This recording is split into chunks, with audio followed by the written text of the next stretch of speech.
FM gold सुनने वाले सभी श्रोताओं को मेरा प्यार भरा नमस्कार। मैं हूँ प्रियंका और आज हम बात करेंगे अर्ली चाइल्डहुड डेवलपमेंट और चाइल्ड केयर पर। हमारे साथ स्टूडियो में है सुमित्रा मिश्रा जी। आपने सामाजिक न्याय के लिए बहुत काम किया है, बच्चों के लिए काम किया है, दिव्यांगों के लिए काम किया है, महिलाओं के लिए काम किया है, या यूँ कह सकते हैं कि वंचित समुदाय के लिए काम किया है। आपका बहुत बहुत स्वागत है हमारे स्टूडियो में। नमस्कार प्रियंका, बहुत बहुत धन्यवाद मुझे आपके स्टूडियो में बुलाने के लिए। आज हम बात करेंगे अर्ली चाइल्डहुड डेवलपमेंट और चाइल्ड केयर के बारे में। किस प्रकार से अर्ली चाइल्डहुड डेवलपमेंट होना चाहिए, इसके क्या मानदंड है, इन सब विषयों पर आज हमारी बातचीत होगी। सबसे पहले आपसे ये जानना चाहूंगी कि अर्ली चाइल्डहुड डेवलपमेंट क्या है, किस प्रकार से हम इसको परिभाषित कर सकते हैं। Priyanka ji, early childhood development बच्चा पैदा होने से पहले जब माँ के गर्भ में होता है तो उस समय से लेकर बच्चे को करीब 6 से 8 साल की उम्र तक जो बच्चे का विकास होता है, जो बच्चों की ज़रूरतें होती है उस प्रारंभिक स्टेज पे, उसको अर्ली चाइल्डहुड डेवलपमेंट कहते हैं। शिशु का जन्म होना एक परिवार में एक खुशी का माहौल होता है, लेकिन ज़रूरी नहीं है कि हर बच्चा जो अपने परिवार में जब जन्म लेता है सारी वो उसकी ज़रूरतें जो होती है उस उम्र में वो मिल पाए उस बच्चे को। खास करके जब बच्चा गर्भ में होता है तो माँ का देखरेख होना भी बहुत ज़रूरी होता है। माँ का स्वास्थ्य, उनका पोषण, उनका रेस्ट करना, उनको थोड़ा सा समय मिलना अपना खुद का देखभाल करने के लिए। माँ क्या खा रही हैं और आजकल के वातावरण में किस तरह के वायु, पानी, हाइजीन में माएँ रह रही हैं, ये सब का असर गर्भ की अवस्था में ही बच्चे के ऊपर होता है। फिर जब बच्चा पैदा होता है तो कुछ चीज़ें जो अर्ली ईयर्स में या शुरुआती दौर पर जो ज़रूरी होता है वो 5 तत्व बहुत ज़रूरी है। सबसे पहले बच्चे का स्वास्थ्य, यानी सरकारी या गैर सरकारी अस्पताल में बच्चा का पैदा होना, जच्चा बच्चा दोनों को स्वास्थ्य के नज़र से जो ज़रूरतें हैं वो पूरा हो पाना। दूसरा जो अहम मुद्दा है वो पोषण है। बच्चे को उस समय पर जो हम कहते हैं एक्सक्लूसिव ब्रेस्ट फीडिंग होना, कि बच्चा पैदा होते ही माँ का दूध उसको मिले, और फिर उम्र के हिसाब से जो एक पोषण उसको मिलना चाहिए वो ज़रूरी है। बच्चे के पोषण के साथ साथ माँ का भी पोषण ज़रूरी होता है। तीसरी बात जो होती है, ये अक्सर हम भूल जाते हैं कि बच्चा पहले 3 साल की उम्र में बच्चे का जो ब्रेन डेवलपमेंट होता है वो करीब 90% ब्रेन डेवलप हो जाता है। जो हम बड़े होते हैं वो हमारा 90% ब्रेन डेवलपमेंट तो फर्स्ट 1000 डेज यानी 3 साल की उम्र तक ये हो जाता है। तो उस समय बच्चे के साथ बातचीत करना, खेल कूद करना, बच्चों को लोरी सुनाना, बच्चे को अपनी गोदी उठाना, ये सारी चीजों से बच्चे खेल खेल में जो बच्चों के आसपास जो बड़े होते हैं उनके साथ जो इंटरेक्शन होता है, जो एक रिश्ता बनता है, उससे बच्चों का सोशल, इमोशनल, लैंग्वेज, कॉग्निटिव, ये जो ब्रेन में जो डेवलपमेंट होता है ये सब उस उम्र में होता है। तो अर्ली लर्निंग जो कहते हैं वो एक तीसरा बहुत इम्पोर्टेंट पहलू है। चौथा जो पहलू है वो है बच्चों का सेफ्टी। जाहिर से बात है, एकदम छोटा जो नवजात शिशु होता है,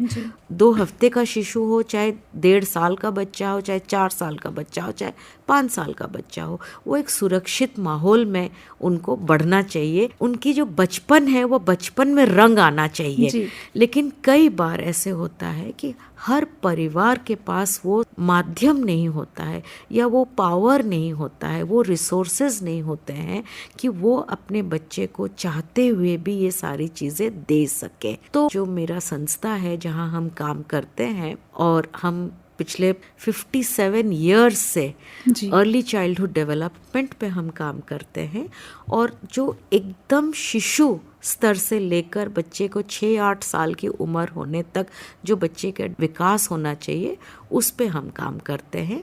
और किन बच्चों के साथ काम करते हैं? जो निम्न वर्ग के परिवार है, जो गरीब परिवार है, उनके बच्चों के साथ हम ये काम करते हैं। 5वें तत्व का मैं ये कहूँगी कि जो साइंस कहता है वो है रेस्पॉन्सिव केयर गिविंग, यानी जो शिशुओं के साथ, जो छोटे बच्चों के साथ जो बड़े होते हैं, कौन बड़े होते हैं? माँ होती है, पिता होते हैं, दादा दादी होते हैं, कई बार बड़े भाई बहन होते हैं, और कई बार बच्चे जब बाहर होते हैं अड़ोस पड़ोस या आंगनवाड़ी में जाते हैं तो आंगनवाड़ी वर्कर होती है, क्रैश में जाते हैं तो क्रैश वर्कर होती है। रिस्पॉन्सिव केयर गिविंग मतलब बड़े बच्चों के साथ कैसे बच्चा बनकर बचपन को खिलाते हैं जी। बचपन में बच्चे खेलें और खिलें, इसके लिए बड़ों का बहुत बड़ा रोल होता है। तो छोटे बच्चों के साथ ये जो एक माहौल बनाना, उसको रेस्पॉन्सिव केयर गिविंग कहते हैं। मैं आपसे जानना चाहूंगी कि ये जो रेस्पॉन्सिव केयर गिविंग है, ये किस प्रकार से करते हैं, किस तरह के खेल बच्चों के साथ खेलने चाहिए? रेस्पॉन्सिव केयर गिविंग को अगर एक शब्द में मैं बोलूं तो यही कहूंगी कि बच्चे के साथ आप खेलो, जम के बातें करो। छोटे बच्चे को अपने गोदी उठाना, अपने पास पकड़ना, अपने छोटे नवजात शिशु को पिता के गोदी में सुलाना।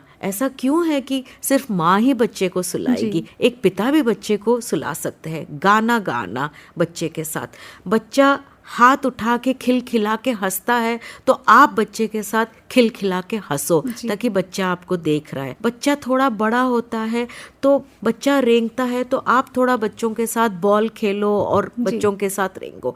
उससे थोड़ा बड़ा होता है, जहाँ जहाँ आप बच्चे को साथ लेके जाते हो, बच्चे पूछते हैं ये क्या है, ये क्या है, तो बच्चों को जवाब दो, उनको रोको मत। जितना ज्यादा हम बच्चों के साथ बात करेंगे, जितना ज्यादा हम बच्चों को अपने जो अडल्ट रूटीन, हम खाना खा रहे हैं, हम खाना बना रहे हैं, हम मार्केट जा रहे हैं, जितने बड़ों का रूटीन है, उन रूटीन में जब हम बच्चे को शामिल करते हैं, लेकिन बच्चे के लेवल पर जब हम उसको शामिल करते हैं, तो हम अपना भी बचपन जीते हैं, और बच्चा अपने बचपन में कब अपने स्कूल लाइफ की तैयारी और अपने अडल्ट लाइफ की तैयारी जो बच्चा करता है, वो उसी एक्सपीरियंस से बच्चा करना शुरू होता है। आज के समय में बच्चों का स्क्रीन टाइम हो जाता है, पेरेंट्स सोचते हैं कि बच्चे खुश हैं तो उनको स्क्रीन देना चाहिए। ऐसे में क्या उनका अर्ली चाइल्डहुड डेवलपमेंट है, उस पर कोई असर पड़ता है, या किस प्रकार से अगर पड़ता है तो हमें उससे दूर रखना चाहिए?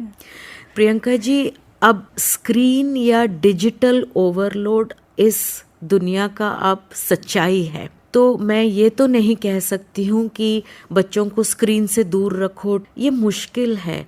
लेकिन अगर हम थोड़ा सा भी देखें तो दुनिया भर में, चाहे हमारे देश का रिसर्च चाहे बाहर के देश का रिसर्च है, ये बार बार हमें संकेत दे रहा है कि बच्चों को स्क्रीन से दूर रखें। बच्चों को स्क्रीन से दूर रखने के लिए बड़ों को कुछ अपने स्क्रीन टाइम पे काबू करना पड़ेगा, उसमें कुछ नियम रखना पड़ेगा। खाना खाते समय अक्सर बच्चा खाता नहीं है तो स्क्रीन पे उसको कार्टून दिखा के खाना खिलाते हैं। अब ये कितना डेंजरस है, क्योंकि meal times are learning times, play times, तो ये अक्सर नहीं हो पाता है। उसका एक कारण ये भी है कि हर चीज को टाइम पे करके हमें कुछ और करना होता है। ये जाहिर है कि छोटे बच्चों को टाइम ज्यादा देना पड़ता है, तो जब दोनों माँ बाप वर्किंग होते हैं, समय नहीं दे पाते हैं, तो ऐसे लगता है कि मोबाइल पकड़ा दो तो बच्चा उस कार्टून और उस गाने को सुनकर कुछ सीख रहा है। लेकिन वो बच्चा सिर्फ देखी दिखाई चीज को सीख रहे, वो समझ नहीं रहे हैं। जो हमारे अपनी भाषा के जो गाने हैं, अपनी भाषा के जो चित्र है, उससे बच्चे और दूर होते जा रहे हैं।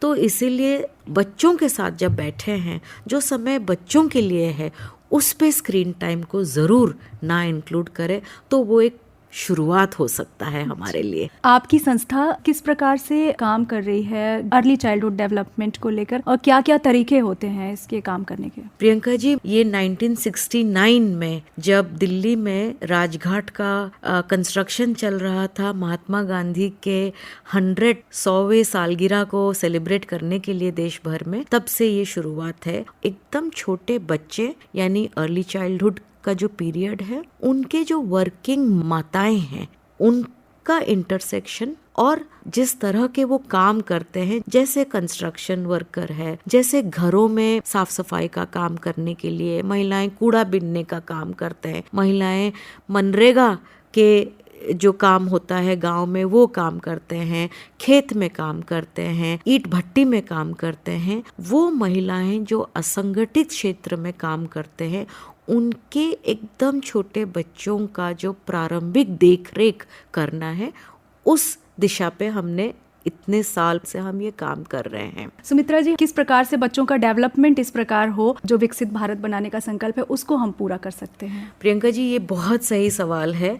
अगर हमारा सपना है सही मायने में विकसित भारत बनने के लिए, तो उसकी शुरुआत हो चुकी है, क्योंकि आज जो जच्चा बच्चा है वो कल के फ्यूचर हमारे जो कामकाजी लोग होंगे, जो देश को आगे ले जाएंगे, है ना। तो नींव ज़रूरी है, और आज अगर हम बच्चों का देखरेख करेंगे तो वो कल का भविष्य उज्जवल करेंगे। बच्चों के देखरेख के लिए क्रैश का फैसिलिटी देंगे तो ज़्यादा से ज़्यादा महिलाएं काम करने के लिए जाएंगे, तो देश में एक तरह से बराबरी का दर्जा मिलेगा। ज़्यादा से ज़्यादा सुविधाएं हम खोलेंगे आंगनवाड़ी में, क्रैश में, तो ज़्यादा महिलाओं को इस तरह का बच्चों का देखरेख के लिए काम करने के लिए प्रशिक्षण मिलेगा, ज़्यादा नौकरियां खुलेंगी। तो एक तरह से ये तीनों इंजन बराबर हमें एक रॉकेट की तरफ, विकसित भारत की तरफ ले जाएगा। आप बहुत ही अच्छे और नेक काम से जुड़ी हुई हैं। देश का हर बच्चा, देश का हर नागरिक, सभी को ये अधिकार है कि उन्हें अच्छी परवरिश मिले, अच्छी देखभाल हो। प्रवासी मजदूरों के लिए जो आप लोग क्रैश की सुविधा देते हैं, ये भी बहुत अच्छी पहल है। और आपकी बातचीत से हमें ये भी पता लगा कि माता पिता, दादा दादी और नजदीकी संबंधी किस प्रकार से बच्चों की देखभाल करें, बच्चों के साथ बच्चा बन के देखभाल करें, जिससे उनका समुचित विकास हो सके। सुमित्रा जी, हमारा चैनल जो है सदाबहार गीतों का चैनल है, तो चलते चलते आप हमारे श्रोताओं को कौन सा गीत सुनवाना चाहती हैं? तो आज मौका मिला है, तो इससे बेहतर और क्या हो सकता है कि हम लोग सब मिलकर वही सदाबहार गाना सुने, नन्हे मुन्ने बच्चे।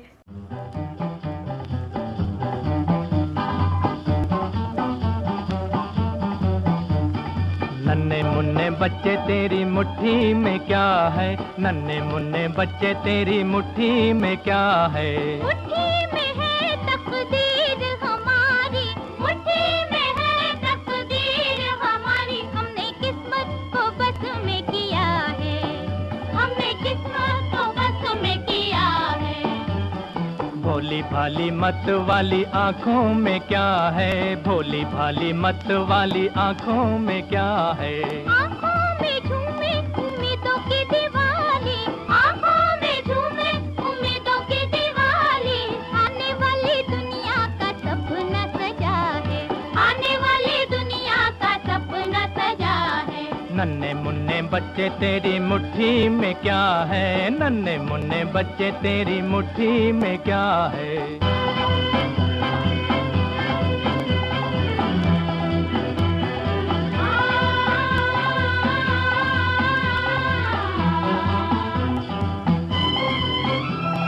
भीख में जो मोती मिले लोगे या ना लोगे, जिंदगी के आंसुओं का बोलो क्या करोगे। भीख में जो मोती मिले लोगे या ना लोगे, जिंदगी के आंसुओं का बोलो क्या करोगे। भीख में जो मोती मिले तो भी हम ना लेंगे, भीख में जो मोती मिले तो भी हम ना लेंगे। जिंदगी के आंसुओं की माला पहनेंगे, जिंदगी के आंसुओं की माला पहनेंगे। मुश्किलों से लड़ते फिरते जीने में मजा है, मुश्किलों से लड़ते फिरते जीने में मजा है। नन्हे मुन्ने बच्चे तेरी मुट्ठी में क्या है, नन्हे मुन्ने बच्चे तेरी मुट्ठी में क्या है।